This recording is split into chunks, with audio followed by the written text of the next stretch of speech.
William Hutchison, along with my wife, I own Armenia Colombia Realty for expats and Salento Colombia Realty. Today I want to do this video just to give you a heads up on what's coming. We have been very busy lately with two clients that know Armenia well and have decided to buy, and most of our time has been taken up with them. There's also a couple of clients here from out of town that we are also dealing with. The 8 here that I want to tell you about, I'll mention that I've seen them as I go along, but there's a number here that I haven't seen. If you have any interest in the ones I'm going to tell you about, please get in touch with me. I'll give you whatever information I can. I can always reach the owners to answer any of your questions. I'm going to start with the 3 in tourism. As many of you probably know, the tourism industry in Colombia is being promoted heavily by the government. They've essentially cut off fossil fuels, and they feel that tourism can take the place of the income that they're going to lose in not having fossil fuels for sale. I'll give you a couple of statistics, and I'll attach the link below from Colombia One that I read about a week ago. But some of the numbers are really interesting.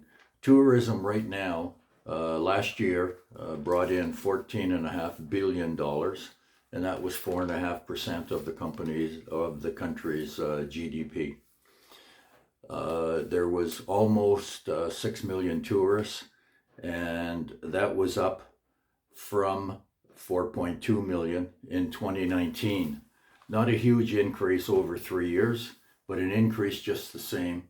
And Colombia is predicted to become one of the major tourist attractions in South America, if not the main tourist attraction as far as the country is concerned. As far as the potential for tourism, we have 3 that we don't have up yet. I saw one yesterday. I haven't done anything on it yet as far as photos. I'm going to do a video on all 3 of these to emphasize the potential, especially for someone that has some hotel or maybe restaurant experience. I think these are all good opportunities, and it would get you in on the ground floor of the expected tourism boom. The first one I want to tell you about is a brand new 16-room hotel in Salento. There's 14 queen rooms and 2 large family rooms. All of the bedrooms are en suite. It has 12 spaces for off-street parking, which is really unusual in a lot of Colombia, and especially Salento and Armenia. There's very little off-street parking. So that's a big advantage, and there's also room here for expansion. The one thing that is really attractive about it in my mind is the hotel is unfurnished. So it does involve the addition of other money, but you can furnish it the way you want. The other nice thing about that is everything you put in is now brand new. You're not buying a hotel where the mattresses are 12 years old and they have to be replaced anyway, as an example. So it's an attractive property. It's right on the entry into Salento. It's the first hotel that people will see. It's big enough for groups if you have connections to the tourism area, the travel agencies, so to speak. There's a lot of that here in Colombia where people maybe come in on a cruise ship to Santa Marta, and then they do a week or 10-day guided tour of Colombia. There's also potential for a restaurant or bar there's that much space available. It's a good location, it's high visibility, and I think at 2,500 million, which is about 625,000 US, it's well priced, and the owner is offering financing with half down. That all of that is negotiable. I don't have any more particulars on it than financing with half down. The second one I want to tell you about is a 10-room finca hotel out near the airport. I have photos of it. It has a pool. It's a beautifully landscaped lot. They're also asking 2.5 million. Again, 625 US. I don't know much more about it than that, except that from the photos, it's beautiful. It's very well maintained, and in a warmer area than Salento. Salento climate is mid-70s most days. This one would be mid-80s. Has a beautiful pool, beautiful landscape lot as well. The third one I have is a 3-room finca hotel, beautiful pool, huge pool on 15 acres with fruit trees.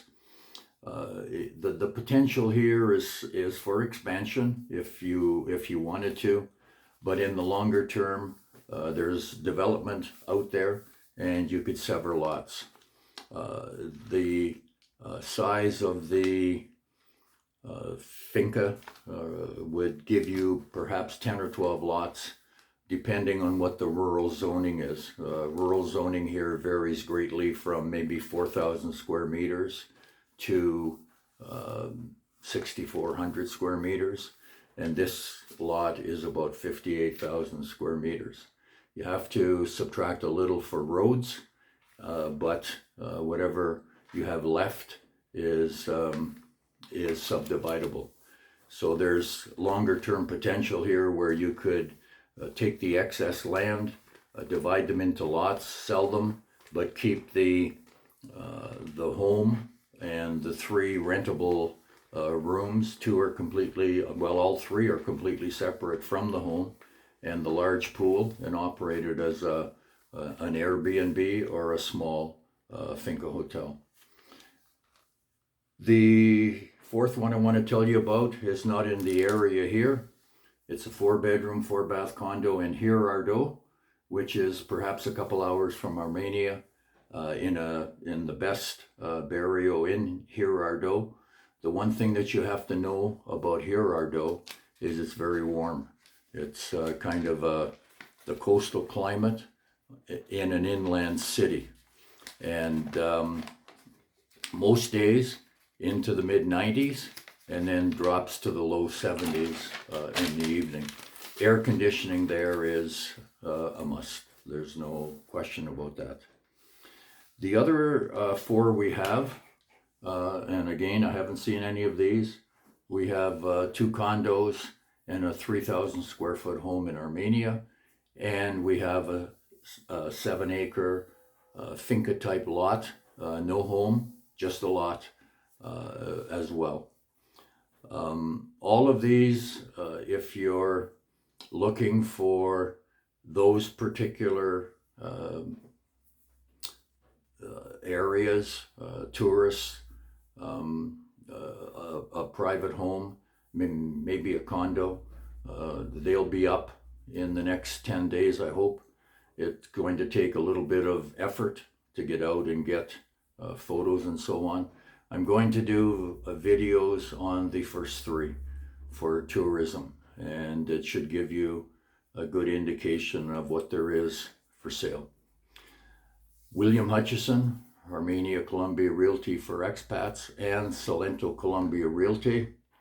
I live in paradise, and you can too.